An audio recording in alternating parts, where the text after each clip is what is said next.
ഒരു പെങ്കൊച്ചന്റെ ജീവൻ നശിപ്പിക്കുന്നു.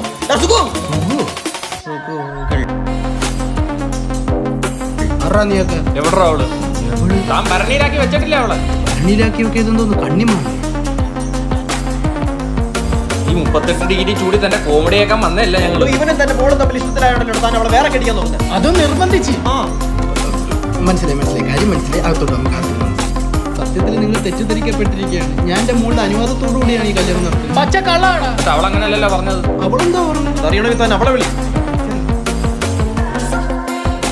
ലാവണ്യെ എന്താടാ മോളെ വിളിച്ചിട്ടില്ലേ ടാന്ന്? ഇങ്ങനെയൊക്കെ എങ്ങനെ അച്ഛാന്ന് വിളിക്കുന്നത്? അയ്യോ അത് ഡാഡാ. മോളെ ഞാൻ നിന്റെ അടുത്ത് ചോദിച്ചിട്ടല്ലേ ഈ കല്യാണം ഉറപ്പിച്ചത്? അതിൽ നോക്കിയാൽ ഉത്തരം കിട്ടില്ല. പ്രിൻസേ കേട്ടോ, ഇഷ്ടമുണ്ടെന്ന് പറഞ്ഞാൽ അച്ഛനെ അടിക്കുന്നു. നീയല്ലേ പറഞ്ഞ ഇയാൾ ടോർച്ചറാണ് ടോക്സിക്കാന്നൊക്കെ? എന്തൊക്കെയാണ് ഈ പറഞ്ഞു വെച്ചേക്കുന്നത്? മോനെ കല്യാണത്തിന് പട്ടുസാരി വേണ്ട കാഞ്ചീപുരം മതി എന്ന് പറഞ്ഞപ്പോ അത് വാങ്ങിച്ചു കൊടുത്ത്. പെയിന്റ് മൊത്തം ഞാൻ പിങ്കടിച്ചപ്പോ ഈ പിങ്കിച്ച് പറഞ്ഞ അവക്ക് വെള്ളം മതിയെന്ന്. എന്തിന് കല്യാണത്തലേന്ന് കളിക്കാനുള്ള ഡാൻസ് വരെ അവൾ എനിക്ക് പഠിപ്പിച്ചു തന്നു. എടാ സത്യമായിട്ട് എന്താ